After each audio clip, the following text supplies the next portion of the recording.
Okay, we're doing tier list for Lightforge in Arena Ungoro Paladin stuff so that we tell you numbers of where cards are in relation to cards that existed before Ungoro, so you draft good. Yeah. Alright, so Paladin. Once known as the Scourge of the Arena, today sort of, is an interesting spot, right? Like they 7.1 and MSG and 7.1 sort of gave them an alternative path to victory. Previously, they were on the board and they needed to sort of snowball on the board.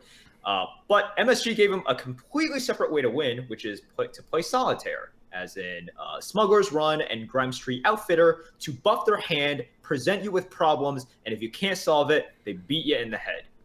So that's sort of where Paladin is. It can still play either one of these two methods, but certainly Paladin's lost like quite a bit when 7.1 hit, right? No more muster for battle, no more shield and mini-bot, no more clog hammers.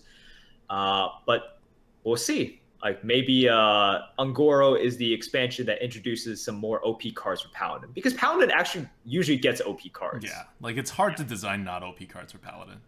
Right. Speaking of OP cards, let's start with the OP cards. So we've seen like a bunch of classes which didn't get very good cards. Like Warrior didn't actually make out that much. Like we say like, oh, Warrior, the average is so low. It's because there's like really unplayable cards which just like hurt you. But in reality, draft wise, it's not as bad, because whether a card is rated 20 or 80, you're not taking it anyway. You're taking one of the other two cards. So Warriors actually got like two very playable cards, and then two other like pretty playable cards.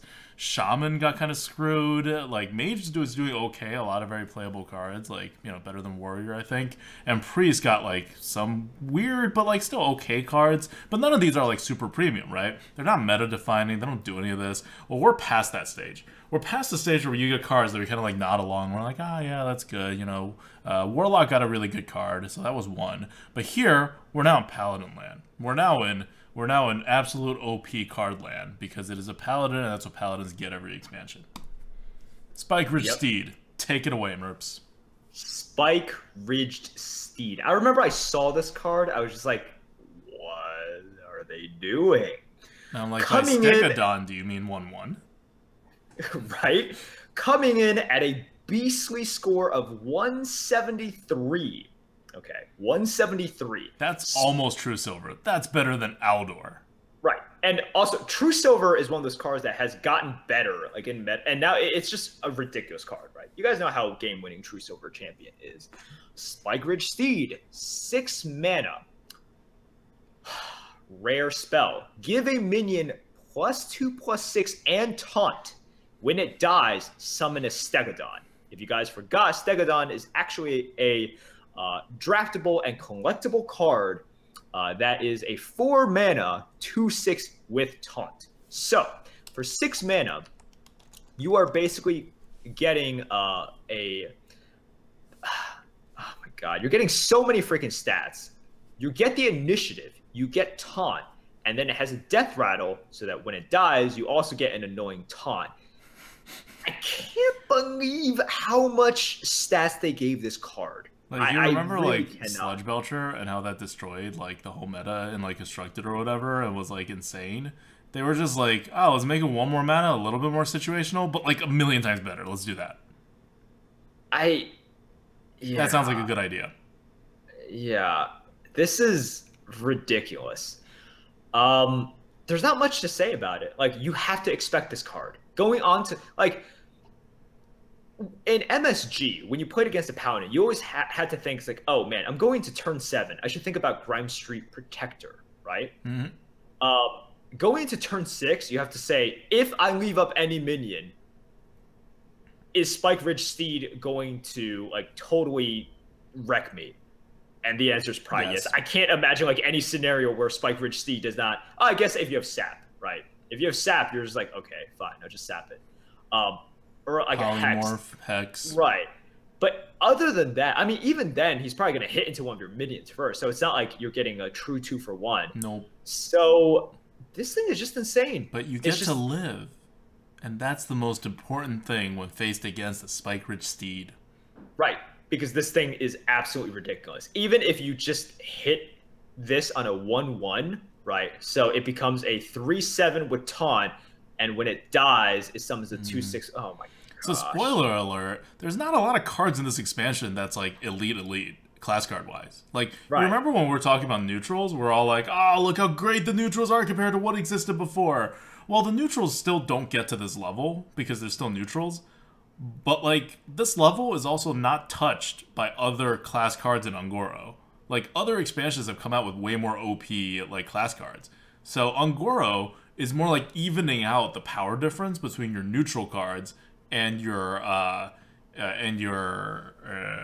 class cards. So Spike Rich Steed next to all that looks really ridiculous. Yeah, it's an insane card, and I don't think there's anything more to say about it because you understand sort of exactly how many stats it gives and the fact that it taunts, right? Which limits your double options, taunts. limits your choice. Double taunts. It's a double taunt. Yeah, taunt.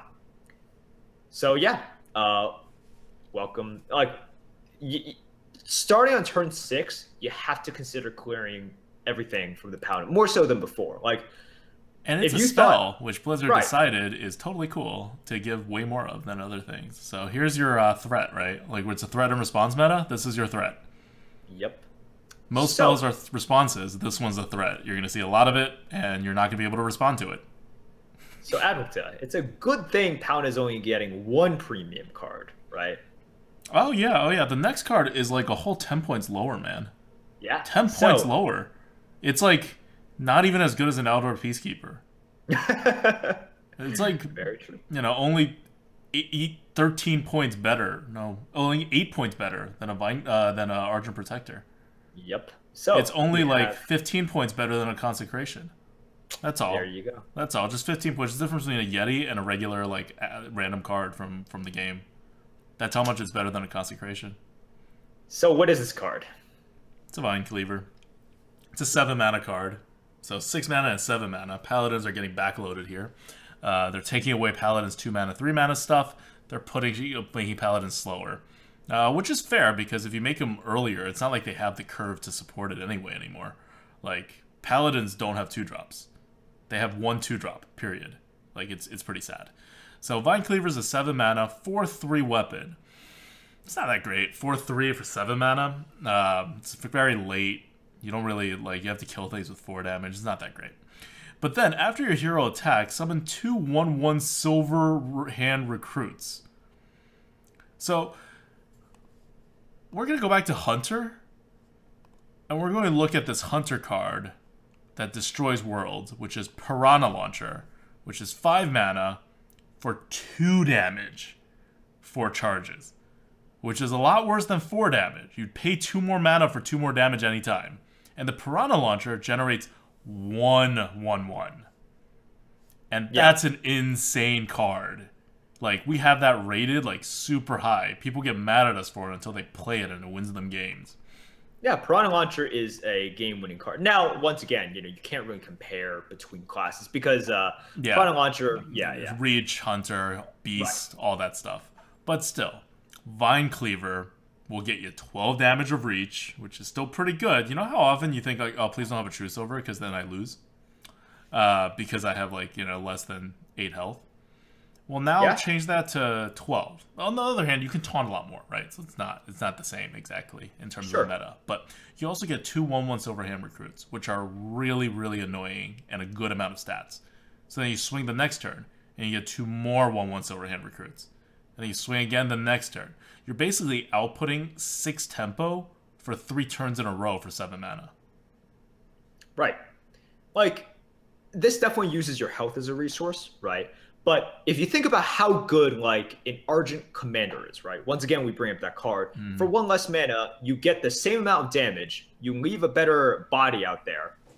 But this thing still has 2 more charges of what you just did, right? Which is 4 more damage and 2 more 1/1s, and then 4 more damage after that and 2 more 1/1s. Now, are there going to be situations in which this is too slow? Yes, definitely. Like, it is quite possible. But even with those in consideration, this is just a sickeningly good card. So the question is this better than Tyrion? No, it is not. No, no. But it's not that far away. It's like 10 points away from Tyrion. It's really close to Tyrion level. It's quite good, and part of it is like, so even though Tyrion is really, really good, it still costs it costs 8 mana and it has its death rattle, right? Like, right. so you don't have initiative with it. You don't have initiative with it, and also you are going all in on a minion that can still be, removed and everything. So yes, Tyrion is still higher, but that's the reason why it is still like close. So yeah, so Paladin's got a lot. Like, Paladins are heavy.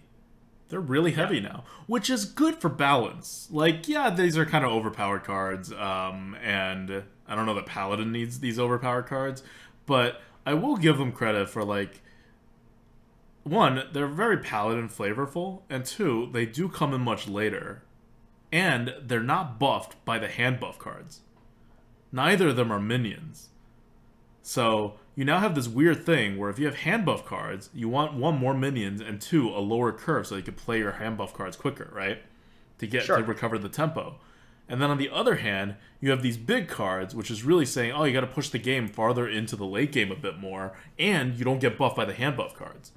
So it does create a drafting issue of contrast, which makes it a little bit awkward. Now, they're still super powerful cards. You're going to take them. But I'm just saying, it's not like it exasperated the problem from before.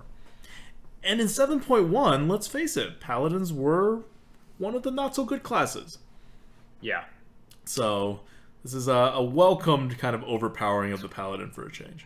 Right, and this is not sort of the shielded mini-bot overpowered, right? Where, like, you can't... It's like they play that on turn 2, and you're just like, oh my gosh, I can't believe like GG. they played that many stats on turn 2. You can still play around this stuff. Like this is there's counterplay. So yeah. These are threats. You have responses. Yeah, exactly. Now, so it's overpowered in the best way possible, kind of. Yeah. But now, like, it's really hard to respond to these things. You probably have to burn 2 responses to these, but like, you have some counterplay. You're not just dead. All right. So the card after this. We are jumping significantly down, although it's still really high. It's like you remember when we were doing Shaman in the very beginning, and we were doing Volcano, and you're like, look how good this card is. I'm like, let's look at how bad this card is as the best card. And you're like, okay, fine, but it's really good. That's a 126. Yeah. This is a 124. And we have dropped so far down because we were at the like 170s and 160s. And remember, this is an absolute scale. So a 175, for example, means that it is 5 times better than the average card, than the Yeti is better than the average card. This is a 1-to-1 scale. So, coming in at 124 on the tier list is a Hydrologist, which is a 2-mana, 2/2 Murloc. Murloc actually matters. With Battlecry, discover a secret. Dark Peddler is out. Hydrologist is in. You discover a secret. Look, secrets are not that great. You never really want to draft them. But if you're discovering it and you get to choose which one, depending on the situation, you get to sort of turn plan a little bit, and you just get a little bit of extra oomph out of your card, it's good. 124, it's not a premium, right? But it is, a good amount above average, and I don't think you'll be unhappy picking this card. It's it lets you do stuff, and Avenge is no longer in the game, but you still have your Noble Sacrifice, and if you play it on turn 3 on an empty board, for example, you can guarantee that you get a trade the next turn if you get a Repentance. Yeah. Like, you do stuff like that.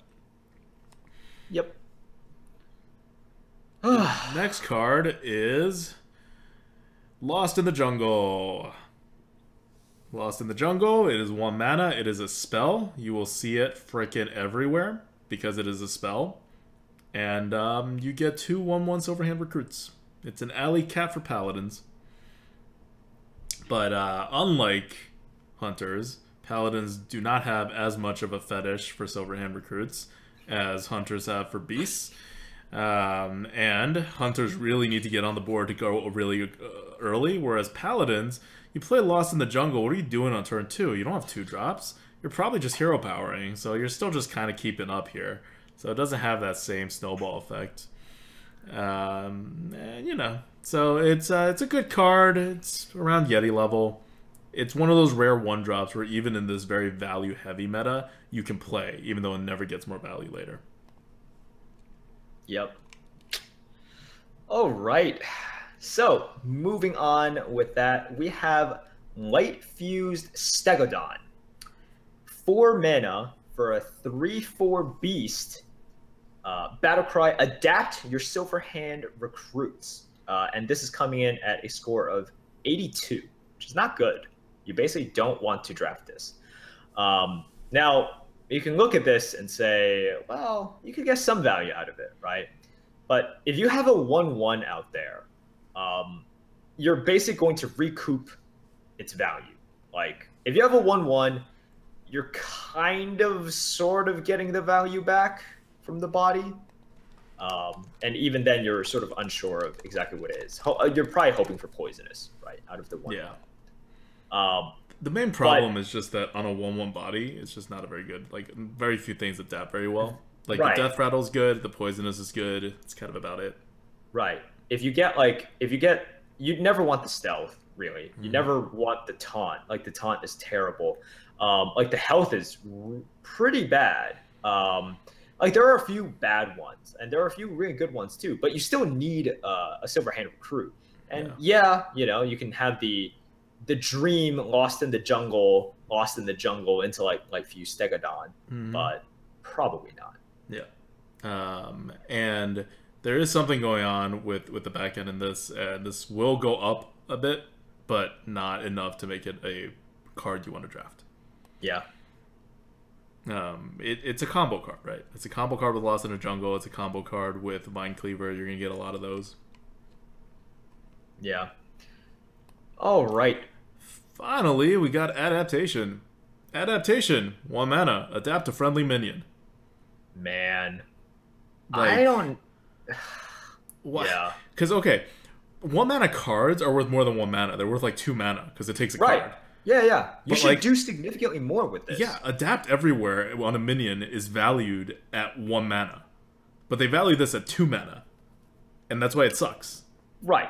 Well, because, like, in Constructed, being able to choose whichever there's a lot of potential, like, big synergies, right? And your choice. Like, they value the choice a lot. Like, you get to choose what to put in the deck. But it's still random.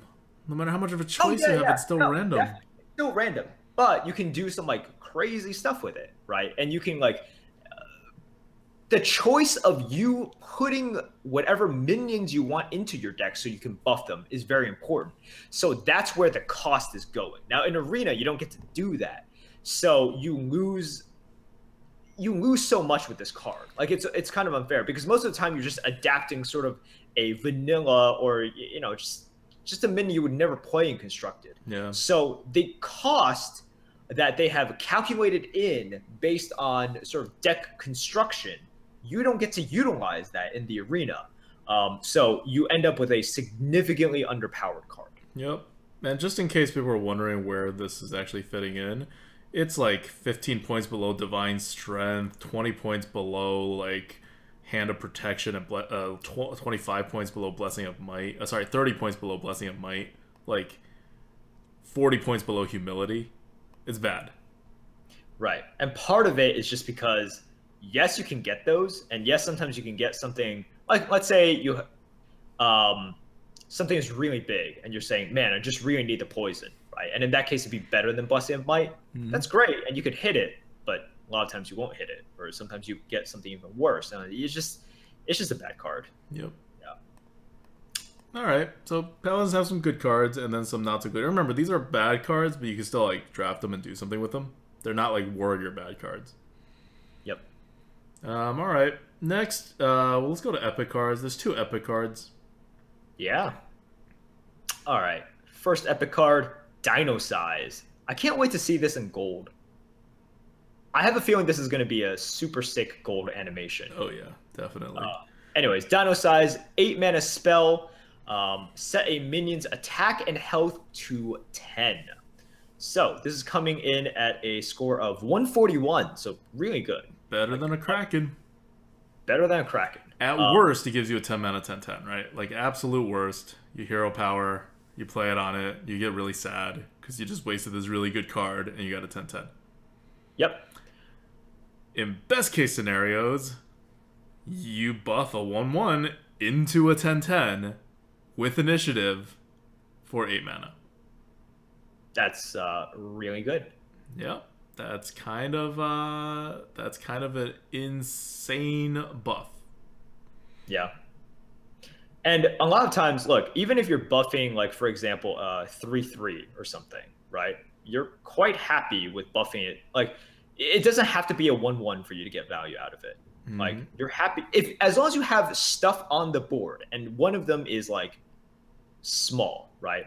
Or what you can do with this, and you could even like bump something into, like, if you have a 6/6, right, and they have a 5/5, you bump it into a 5/5, and you just say, okay, I'm just gonna, instead of a 6/1, I'm just gonna dino size it and play it, like, revive it as a 10/10. Mm-hmm. That's fine too. Acolyte of Pain. What about Acolyte of Pain? You play it. They don't kill it immediately. That is like the absolute dream, but I don't think no. Yeah. Just saying. Okay, so that's dino size. It's pretty ridiculous. And the reason, like, I know people are looking at it and they're like, "Wow, what do you mean?" It's just like you're getting stats from this. It's not doing much else from it. It's the charge effect, essentially, right? It's the buff effect. You're buffing. Right. Like, why is Blessing of Kings good? It shouldn't be good. It's 4 mana for 4/4. 4 mana for 4/4. But it is like one of the freaking best cards, right? And I don't think people doubt that in the arena. Blessing of Kings is ridiculously good. No. And the reason it's good is because initiative, and you're adding stats. Now, this doesn't add stats, but it gives you... It adds stats. Yeah, right. It effectively adds stats. It effectively adds stats, but the initiative is super important. Like, people so people don't play 4 mana 4/4s, but if you add 4/4 for 4 mana to a minion and you give it, like, you know, you just sort of piggyback on the initiative that the minion has, suddenly it's amazing, right? Because it's initiative, it's surprise, it's answers, right? How do you answer, like, I don't know, one of these, like, giant dinosaur things that you're gonna see? By going dino size. Yeah. All right. We have one more epic. This is the one that's, like, less cool and people care less about. It's a Primal Fin Champion. It's a 2 mana 1/2, and it's a Murloc. And the Death Rattle says, return any spells you cast on this minion, dino size, to your hand. That's a dream, right? That's a dream. Look, it is an 81, so it's not a good card, and there's definitely potential here. And you're going to get those drafts where maybe 25 picks in, you look at your drafts like, wow, I have tons of buffs, and I have, like, tons of ways to sort of protect things as well. And yeah, I want to play, like, a Spike Ridge Steed onto this. Like, yeah, you definitely do. But you have to account for those times in which you can't play any spells on it, you know. And you can't wait until turn 8 to play this and then the Spike Ridge Steed. So you just have a 2 mana 1/2, which is really, really bad. So yeah, like, this is a card in which you will probably lose to it a few times, and you're probably going to get really frustrated. But does Primal Fin work with hand buff spells? No, it does not. That's why it's not good. Yeah. So because you have to cast it on this minion. You don't cast, like, Paladin hand buff spells on any minions. Yeah. Okay. So that's Paladin. We're going to go over one more legendary. We already talked about how to use it. Like, Paladin doesn't really change. It got a lot more, like, buff heavy, and it got that heavy weapon, but it really just shifts things back. It's still doing its normal thing. And so here's the legendary for Paladin. It is an insane legendary that would feel way more insane if it were not for the shaman and the mage fighting it out for who has the most insane legendary. It is Sunkeeper Tarim. Coming in at 191. That's ridiculously high. Sunkeeper Tarim, 191, better than Deathwing. It is a 6 mana 3/7 with Taunt, which is decent. And then you set all the other minions' attack and health to 3, so that you taunt them. And they can't get And- through to you. Right, and I love how it's like it has 7 health as well, right? Yeah. It's like just so perfect. Yeah. Like they can't clear it with their 2 minions, or basically if they have 3 minions and they don't have an extra damage, they have to bump all 3 into this thing, and it taunts too. Like, God, this thing is just absolutely sick. And before you drop it, you try to set the most advantageous board for you, right? Yep. And you can always use a hero power and get a free 2/2 buff. Yeah, exactly. No, this is just Insane. ridiculous. Yeah, Yep. yeah. Okay, so that's it for the Paladin. We will see you on the flip side of this with some beasts. We're going to the 2 beast decks, which also adapt. Let's go.